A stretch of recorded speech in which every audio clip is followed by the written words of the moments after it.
ವೀಕ್ಷಕರಿಗೆಲ್ಲ ನಮಸ್ಕಾರ. ವಿಕೆ digital news ಸುದ್ದಿ ಪ್ರಪಂಚಕ್ಕೆ ಸ್ವಾಗತ. ನಾನು ನಿಮ್ಮ ರಾಧಿಕಾ ಹೃಷಿಕೇಶ್. 48 ಕ್ಷೇತ್ರಗಳಲ್ಲಿ ಬಿಜೆಪಿ ಮುನ್ನಡೆ ಸಾಧಿಸಿದೆ. ದೆಹಲಿ ವಿಧಾನಸಭಾ ಚುನಾವಣೆ. ಅರವಿಂದ್ ಕೇಜ್ರಿವಾಲ್, ಮನೀಶ್ ಸಿಸೋಡಿಯಾ ಸೋಲು.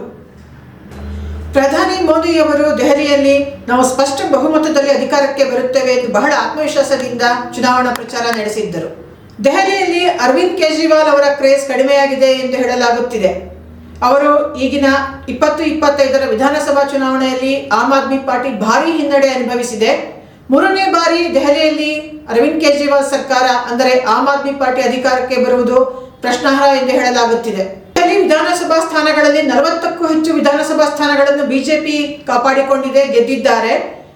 ಅರವಿಂದ್ ಕೇಜ್ರಿವಾಲ್ ಅವರ ಮ್ಯಾಜಿಕ್ ಏನಿದೆ ಅದು ಕಡಿಮೆಯಾಗಿದೆ ಅಂತ ದೆಹಲಿ ವಿಧಾನಸಭಾ ಚುನಾವಣೆಯಿಂದ ಫಲಿತಾಂಶ ಗೊತ್ತಾಗಿದೆ.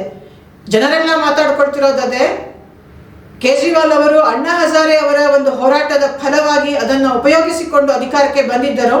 2 ಬಾರಿ ಆಮ್ ಆದ್ಮಿ ಪಾರ್ಟಿ ಅರವಿಂದ್ ಕೇಜ್ರಿವಾಲ್ ಮುನ್ನಡೆಯಲ್ಲಿ ಅಧಿಕಾರಕ್ಕೆ ಬಂದಿತ್ತು. ಈಗ ಜನರು ಅವರ ಅಧಿಕಾರದ ಅವಧಿಯಲ್ಲಿ ಸಾಕಷ್ಟು ಭ್ರಷ್ಟಾಚಾರ ನಡೆದಿದೆ ಎಂದಿದ್ದಾರೆ ಹಾಗೂ ಸಾಕಷ್ಟು ನಿರಾಸೆಗೆ ದೆಹಲಿ ಜನ ಒಳಗಾಗಿದ್ದಾರೆ.